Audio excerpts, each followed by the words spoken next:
Olá, amigos, sejam todos muito bem-vindos. Esse é o nosso terceiro programa sobre bioenergia. Então, nós vamos falar um pouquinho sobre a psicologia transpessoal, que nasce na década de 60, justamente para pesquisar esses assuntos. Até então, se a gente olha para trás e vai ver a psicanálise, a psicologia cognitivo-comportamental, a linha behaviorista, a gente vai ver, né, que eles não incluíam essas questões da espiritualidade, da mediunidade. Aliás, isso é um esforço muito recente.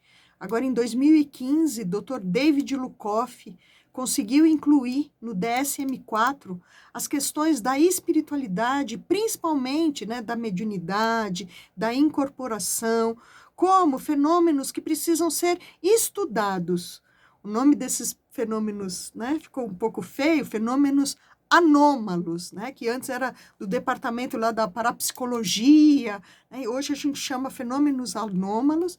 E na década de 60, Abraham Maslow, que é o principal autor da psicologia transpessoal, ele foi presidente da Associação dos Psicólogos nos Estados Unidos, é ele que fala que existe uma grande diferença entre as questões ligadas às doenças, principalmente a esquizofrenia, e a mediunidade. Então, a esquizofrenia é caracterizada pelo delírio e alucinação. A pessoa acha que é Cleópatra, a pessoa começa a ter surtos e arranca a roupa, a pessoa começa a ficar agressiva. Então, ela vai ter uma série de sintomas que vão mostrando que aquilo ali é uma doença. Já a mediunidade, não. E vamos lembrar do nosso querido Chico Xavier. O Chico Xavier, ele via o Emmanuel. O Chico Xavier incorporava. O Chico Xavier psicografava. Mas ele teve, ao longo da vida, uma vida absolutamente normal, simples.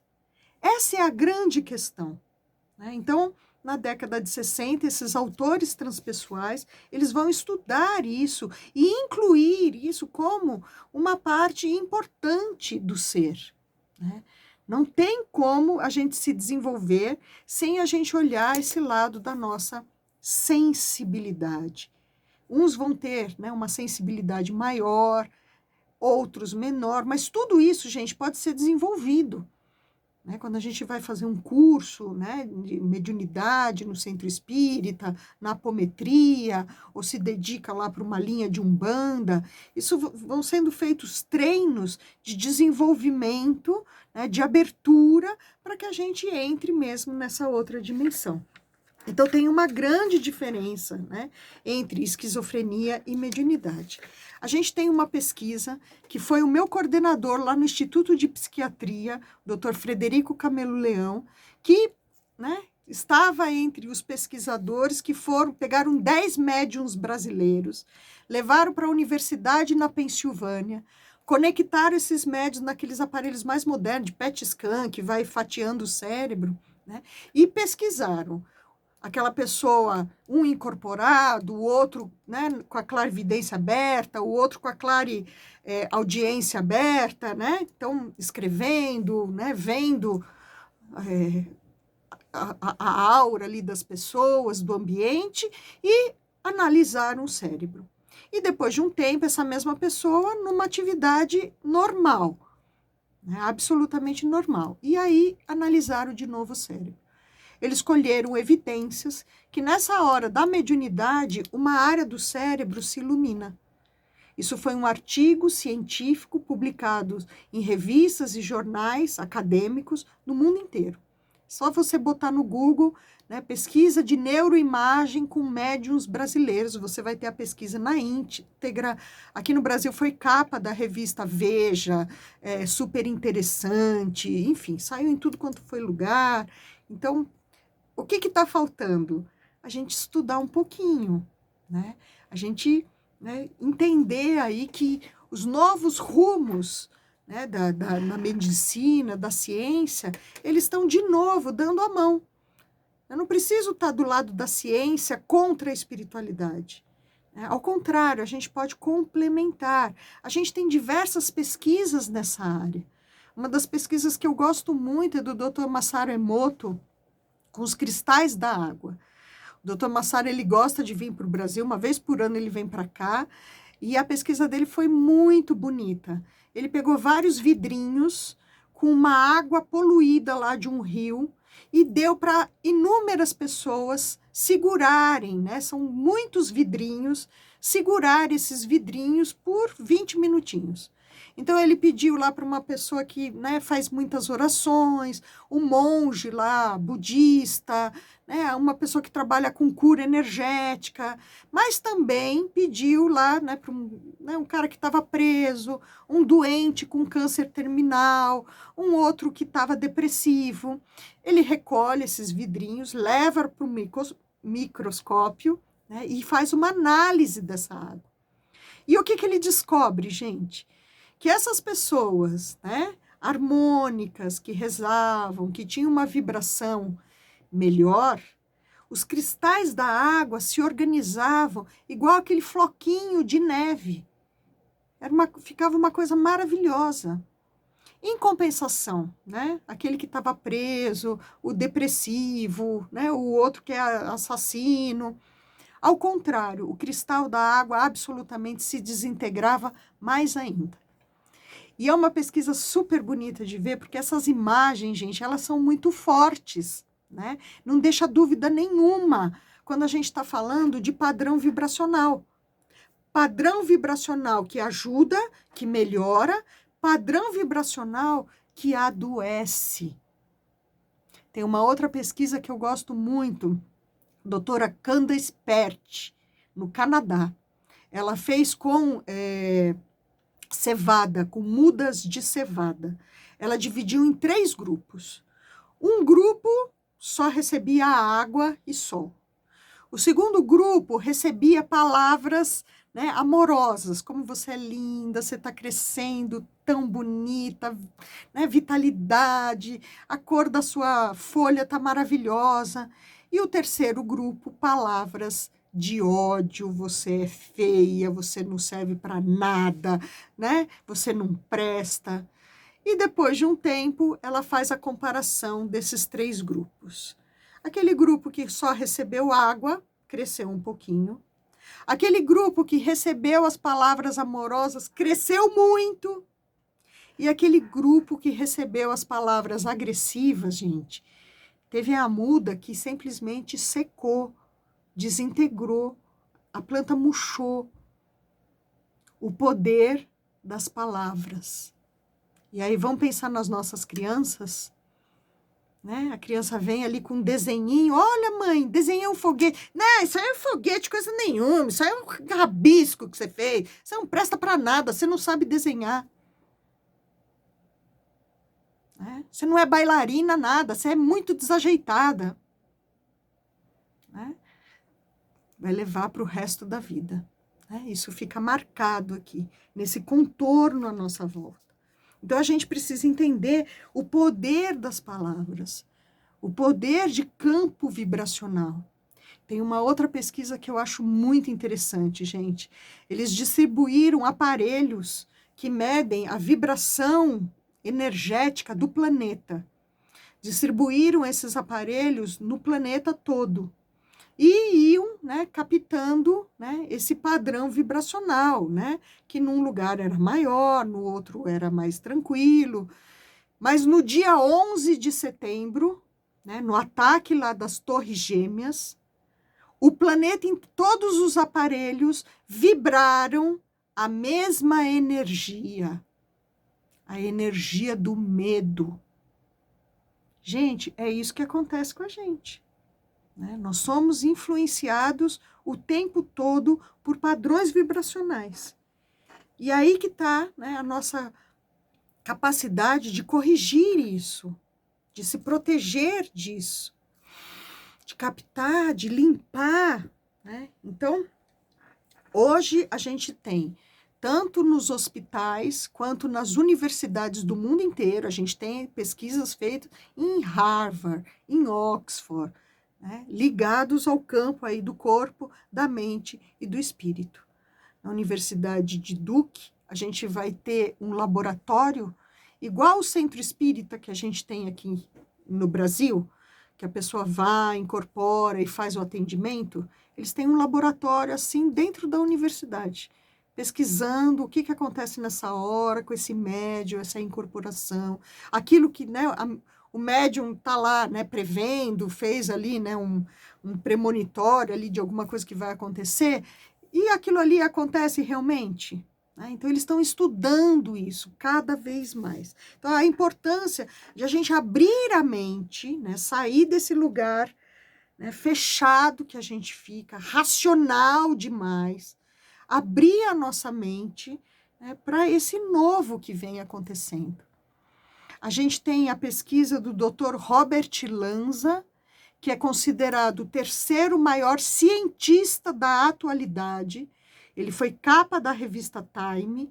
Ele está lançando um livro que chama Biocentrismo, onde a principal frase dele é: a morte não existe.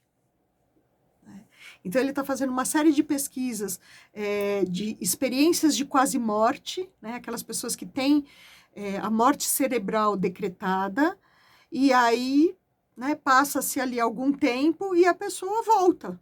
Mas como assim? No aparelho aqui, estava conectado, estava dizendo que tinha morrido. E como assim a pessoa volta?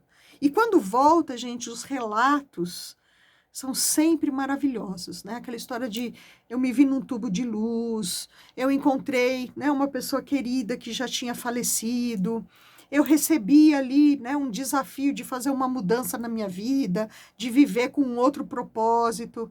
Então, nesse livro, ele colhe essas evidências, né, de experiências de quase morte e as experiências de projeção astral, quando a gente sai do corpo, né? E o que acontece nessa hora que a gente sai do corpo? Então, esse livro, Biocentrismo, escrito por um cientista, sem nenhum viés espiritual, né, holístico, oculto, nada disso. A ciência falando que, sim, o corpo a gente vai perder na hora que a gente morre, mas a nossa consciência, ela vai existir numa outra dimensão.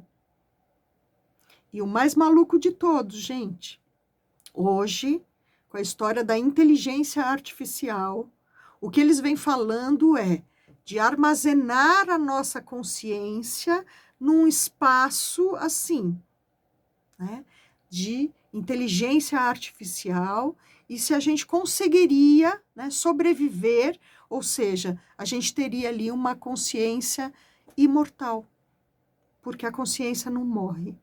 Então, a gente ainda não tem experimentos reais sobre isso, mas já está começando a ser falado, pesquisado e tudo mais. Então, percebe, gente, para onde nós estamos evoluindo, o momento que a gente está vivendo no planeta e como a gente precisa, sim, aprender a reconhecer a nossa própria energia, vibração e o que fazer nessas horas. Não é de qualquer jeito, gente. A gente tem a experiência da foto Kirlian, que tira uma fotografia da cor da sua aura. E já temos livros sobre isso.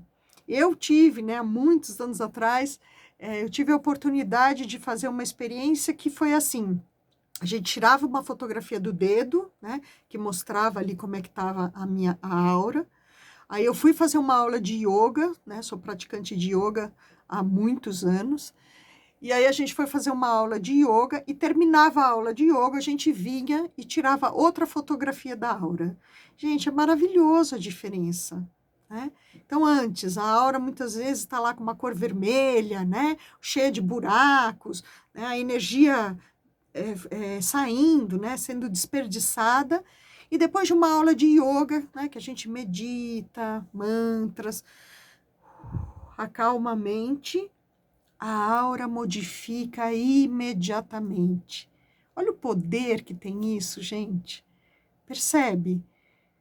Quando Jesus falava lá, vós sois deuses, esses deuses é exatamente esse ponto, essa capacidade de regeneração que a gente tem. E quando a gente coloca a nossa mente, né, para funcionar, né, do lado positivo, né, do lado saudável, organizador, auspicioso, a gente se transforma numa pessoa maravilhosa. Mas também, né, se eu pego a minha mente e jogo ali no negativismo, só reclamo da vida, aquela pessoa extremamente desagradável, não tem jeito, vai ficar doente. Quem paga a conta disso é o corpo, é o físico, vai ficar doente. Vai desenvolver doenças que muitas vezes é isso, a gente não tem nem nome para dar. Ah, é uma virose, né? Uma virose. Porque o pensamento e o sentimento não ajudam. Então, essa é a nossa grande desafio do momento atual, né? Quem eu sou, como eu funciono. Quando a gente está falando aí de projeção astral aqui na Rádio Mundial, a gente tem o querido Wagner Borges, que é uma pessoa super competente, ele é um professor, tem livros publicados no mundo todo, foi no Jô Soares dar entrevista. E o que eu gosto do Wagner, né, que ele é universalista. Ele vai falar do hinduísmo, ele vai falar do xamanismo, ele vai falar dos celtas, ele vai falar do Tao Te Ching, né, tudo nessa visão, gente, ampliada. Porque amor é amor em qualquer lugar. Né? Na igreja católica, evangélica, espírita, na Umbanda, no candomblé, amor é amor. Perdão é perdão. Então é assim que a gente precisa começar a refletir o que eu venho fazendo da minha vida. Né? Tem muita coisa para ser estudado ainda. De verdade, a gente sabe, né? Não tem, as pesquisas falam 10% do cérebro que a gente usa. Gente, é nada. É nada. Né? Precisamos de estudos, pesquisas. Né? Então, olhe para você. Como eu funciono. Hoje a gente tem uma linha que fala da neuroplasticidade do cérebro. Ou seja, são os caminhos neurais. Se todos os dias eu acordo e falo, ai, que saco, eu estou estimulando um circuito neural. E mesmo que seja lá um domingo de sol maravilhoso, o meu cérebro está acostumado a pensar desse jeito. Ai, que saco. E eu começo, limitar a minha vida. Uma vida muito pequenininha. Então, a gente precisa, né, de circuitos neurais, de começar a ter essa curiosidade. Puxa, o que mais eu posso fazer? E me conhecer justamente para saber o que me faz bem. Em tudo, gente. Tem gente que gosta de manga, tem gente que gosta de abacaxi. Né? Tem gente que gosta do vermelho, tem gente que gosta do azul. Não tem certo nem errado e nem receita de bolo, né, para atingir a felicidade. Não é assim. Cada um vai ter o seu jeitinho. Mas por isso que a gente bate tanto na tecla do autoconhecimento. Quem é você? Como você funciona?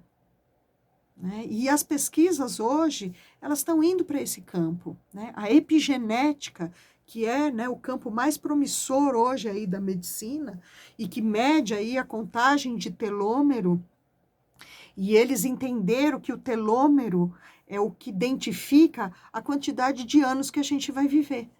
Gente, vamos pensar igual o cordão de um sapato, né, o cordão do tênis, que tem ali na pontinha aquela partezinha de plástico. É assim, o nosso DNA é assim. Né? Então, ele tem o DNA e na pontinha ele vai ter o telômero. Então, num primeiro momento, eles acharam que a gente nasce com esse telômero e que, né, nada influencia isso aqui. E aí uma pesquisa maravilhosa com meninos no Bronx, nos Estados Unidos. Aqueles meninos que, né, recebiam violência doméstica, que passava fome, né, aquelas desgraceiras que a gente conhece. Pegaram lá um número X de meninos e levaram, né, para um lugar no campo, tranquilo, onde eles iam estudar, além, né, de matemática, história, geografia, ia estudar violão, né, ia mexer na horta, ia ter contato com animais, ia, né, música. E depois, e aí mediram, né? Então, mediram o telômero desses meninos, levaram para esse lugar, ficaram lá 3 anos, se não me engano, e depois mediram de novo os telômeros.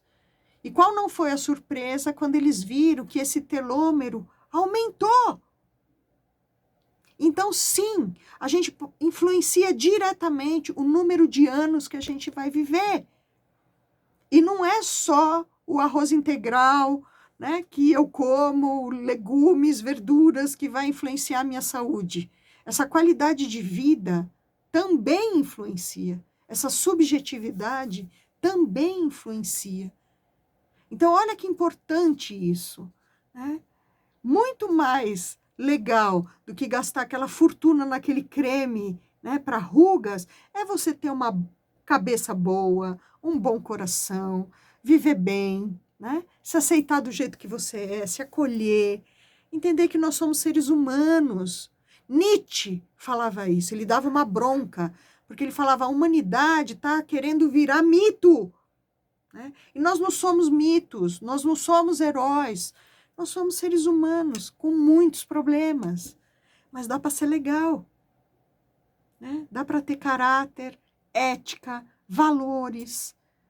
Então, gente, né? Olha para você, quem eu sou, né? Como eu funciono, porque tudo começa na mente. Os pensamentos legais vai produzir uma química melhor, e os pensamentos tóxicos, é claro, gente, que vai ser somatizado no corpo físico, né? As rinite, gastrite, né? Artrite, né? Tudo relacionado aí às inflamações. Então, hoje já se sabe que 90%, né, que leva aí as pessoas aos médicos são doenças ligadas ao estresse, né? Por quê? Porque o estresse produz adrenalina, cortisol. Eu já falei isso, expliquei isso nos programas anteriores. Então, vamos lá, gente. São 4 programas falando de bioenergia. Se você não assistiu os programas anteriores, entra lá no meu canal no YouTube, Adriana Splendore, e acompanha, né? O primeiro, o segundo, para você entender melhor sobre, né, esse campo energético que todos nós temos. O meu programa vai sempre ao ar às terças-feiras, às 6h30 da manhã. Os meus atendimentos, eles são feitos online, então ficou fácil para todo mundo, quem mora fora do Brasil e tudo mais, porque é tudo por vídeo no WhatsApp.